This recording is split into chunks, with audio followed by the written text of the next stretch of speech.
Morning guys. Yung tanim ko rito sa bidokong upadol, pag naging bunga na, ang bulaklak nito ay parang bulaklak ng sampagita. Dito sa amin sa Sambales, sa mga Kailocanon, alam nila to. Yung mga Tagalog lang hindi alam. Kagaya ko, dito naman ako pinanganak sa Sambales, kaya ito. Tingnan niyo po guys, papakita ko sa inyo. Ayan guys, ito po yung, kaya nga tinigil ko ng pagkuha, maliliit pa ibang bunga guys, liliit pa. Ito po yun, yung bunga ng sabidokong. Ang tawag nila dito ay padol. Ayan. Ito guys ay rare. Sabi siya ang taon lang. Ito po yung dahon niya guys. Baging lang to guys. Herbal. At saka vegetable pa. Pinanggagamot ng iba yan pag may mga sugat. Dinidikdik, tinatapal. Ito po yung dahon niya guys.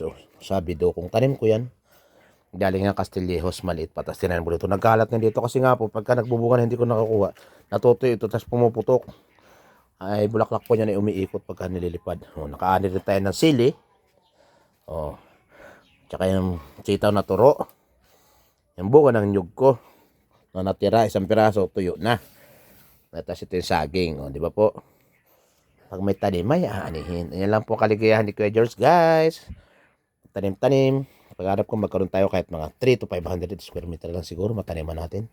Bahay sa gitna, sapat na yun. Enjoy the life. Basta may kinakain, konting pera, sapat-sapat na. Masarap balikan yung dating buhay sa probinsya. Yung walang masyadong intindihing bayarin ilaw, tubig, internet. Ngayon, ng kamote dami. Ang dami binabayaran. Talagang mapapakamot ka sa hindi Makati. Kailangan mong sipag-sipag lang. Kahit may sakit, kailangan magkuhan. Maraming salamat sa tulong ng kapatid ko, ng pamangkin ko. Salamat sa inyong lahat. Hanggang dito lang muna guys. At tinatawag na tayo. Tayo po'y kakain at pauwi na tayo. Salamat.